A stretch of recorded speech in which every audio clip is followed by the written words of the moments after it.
Alright guys, I keep seeing on all the Facebook groups everyone asking the question of tuning.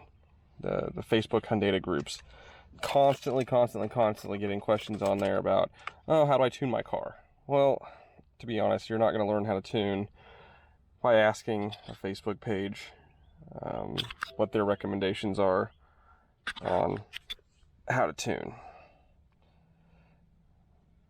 So the route that I took was to go to Evan's Tuning.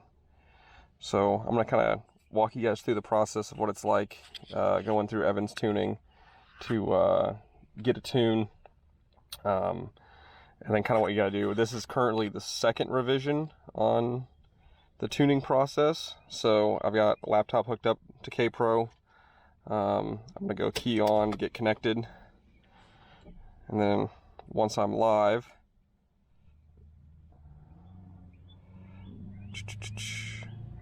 oh, should be going live. Oh, I got two calibrations open. I need to go with just the one. That's the error codes.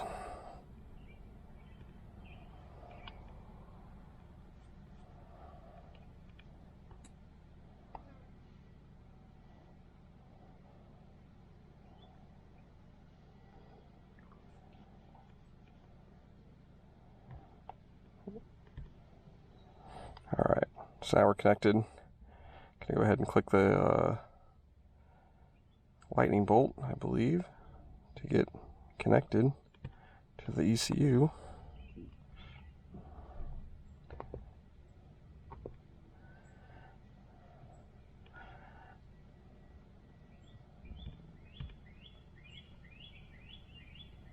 So I'm actually gonna try to do it this way.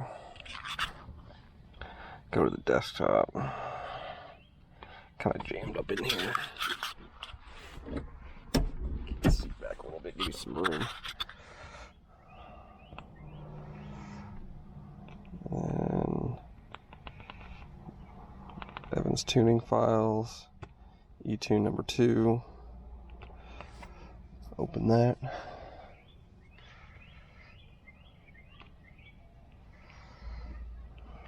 Close that out. And now that we're online, we're going to go ahead and click upload, and you should hear the fuel pump cycle. This is putting the new calibration that Evan just sent. Like I said, it's the second one he sent me. The first one he sends you, he's going to want you to go into your parameters before you do anything. Let's see here, close all this stuff out and get to my parameters. So we're going to go into parameters, and then you're going to go into, is it throttle, I believe? Throttle, and he wants you to set your TPS. So what we're going to do is basically go to here, leave the gas at 0, so not put off the gas entirely, click read, and then floor it. This is all done with the car off, and then click read, and that'll save, and then he will update that. So that's a calibration you actually have to save and then send back to him, and he'll build off of that one. So anyways, on this tune, what he's requested is kind of the same thing that it was with the first one.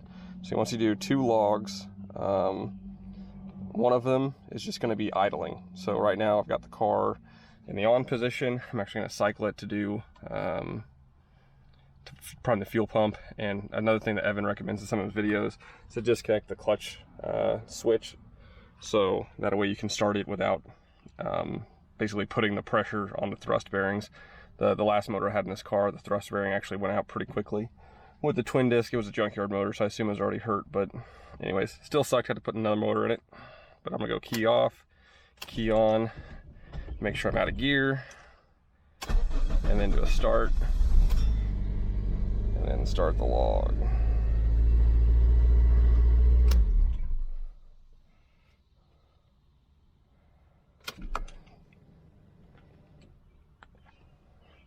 Start the log, recording.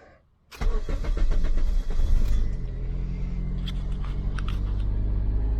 like I said, I think he wants to record air fuel. So I've got it tied into my AM wideband. He wants us to take the car all the way up to operating temperature, just idling. So get it up to about 200 degrees. I think he has the fan set to come on at like 195. But while that's going on, I'm gonna walk you around the car, kind of show you what the setup is. And then hopefully by then it'll be warm. Luckily here in the Midwest, it's like 102 degrees outside, so it should warm up pretty quick.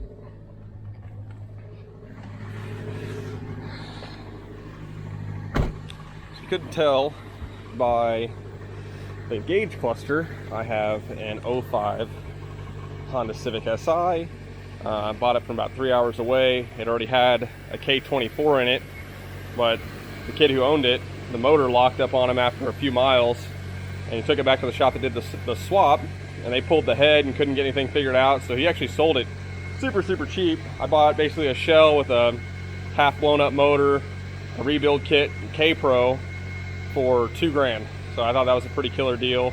I said I put one motor in it. That motor locked up during the initial startups and whatnot. At least it started having issues, pushing the clutch and want to die. So I bought this motor, which is K24A from H Motors, but it is the JDM version with the 3-lobe VTEC. I know people kind of wig out whenever you say it's an A2 or it's a TSX engine. I guess in Japan these things came in like the Accord wagons or cross tours or something like that. Honda Odysseys and the TSX are over there, which I guess would be your Accord 4-door. So, but since I've had it, I did the Type R front conversion. I got that from a guy on Facebook, Rayhan. You probably see his stuff everywhere when you're on the EP3 pages. New depot headlights.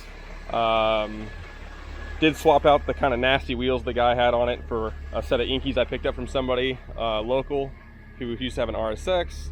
And then it goes through an Apex World Sport 2 exhaust, so it's actually relatively quiet. Another thing I got from Rayhan is the Mugen style spoiler and I guess a Type R cluster. And then as far as in the engine bay, everything that's going on, I did go a little bit cheaper on the turbo kit stuff. Still try not to buy like eBay garbage, but some of this stuff is borderline eBay garbage. So for the turbo kit, it's 1320 manifold. It's a VS Racing turbo, 6262 billet, CX Racing intercooler that I had the blow off valve cut off, but a CX race, or I'm sorry, not CX, VS Racing blow off valve. It's got a VS Racing 50 millimeter wastegate. It has all the important stuff is pretty quality. So the injectors are Bosch 2200s. Fuel rail is K-tune stuff, 8AN. Fuel lines, this is a return system. D-torque fuel pressure regulator. Custom made a catch can over here. I noticed the last motor had a lot of blow-by, so I was trying to do something a little bit nicer on this instead of just venting it onto the ground. And then for the exhaust, I know I said it has an Apex World Sport. It also has what's called a loud valve, which is like a boost activated dump. So it does dump underneath the car. I did have a heat shield put on there, just to kind of make sure I'm not blasting the bottom of the car where the fuel lines kind of go. It does aim off to underneath the driver's seat. When you go to the interior, I have swapped out the seats for some Evo 8 Recaros.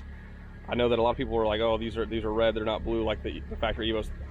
I'm going to say that in quotations, that they're factory Evo seats, because the guy I got them from said that the person he bought them from bought the Evo brand new, and then factory requested that they change the seat color from blue to red. So take that with whatever you want to say, true or not, I don't know. For the steering wheel, I did the East Detailing steering wheel wrap. I will highly recommend, if anybody's thinking about doing this on any car, not just the RSXs and the EP3s, they say to use a lot of their really thin double face tape. I would highly recommend using that here in these corners, because the way that the stitches wrap around the backside, you can't really pull enough tension up here on the top to suck that down the way you really want it to. So I just use some whatever felt tape, electrical tape, whatever, to wrap this up. I might one day go back, pull this thing apart. It is kind of a giant pain in the ass to stretch all this stuff tight enough. So I haven't done it, and I can't really get to both sides without undoing the whole top of the wheel, which is the hardest part of all of it.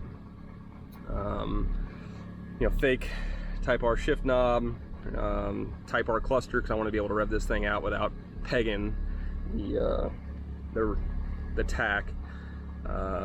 Oh, I guess another thing, now that I'm seeing these lights, it does have a finishing lines ABS delete kit where that catch can is. I basically had to delete the ABS to make room for it, because up in the EP3 engine bay you don't really have a lot of room other than on the driver's side, and there's already a ton of shit, you know, going over here, from fuel lines to vacuum lines to coolant lines, just all to make room on the back side of the engine for the manifold and the turbo. Anyways, that's about it so for right now. Like I said, I'm data logging. Once this thing comes up to temp, I will close out the log. I'll finish it basically. So up here, you're going to click that red button again. That will stop it. And then under data log, you're going to click and then do a save as, and then you'll send that back to Evan. Obviously name it something that makes sense, like your name, second tune, whatever it may be, just so that way he knows what he's looking at. I'm sure he does a lot of these things, and it could get really confusing really quickly to figure all that out. Anyways, that's it, guys.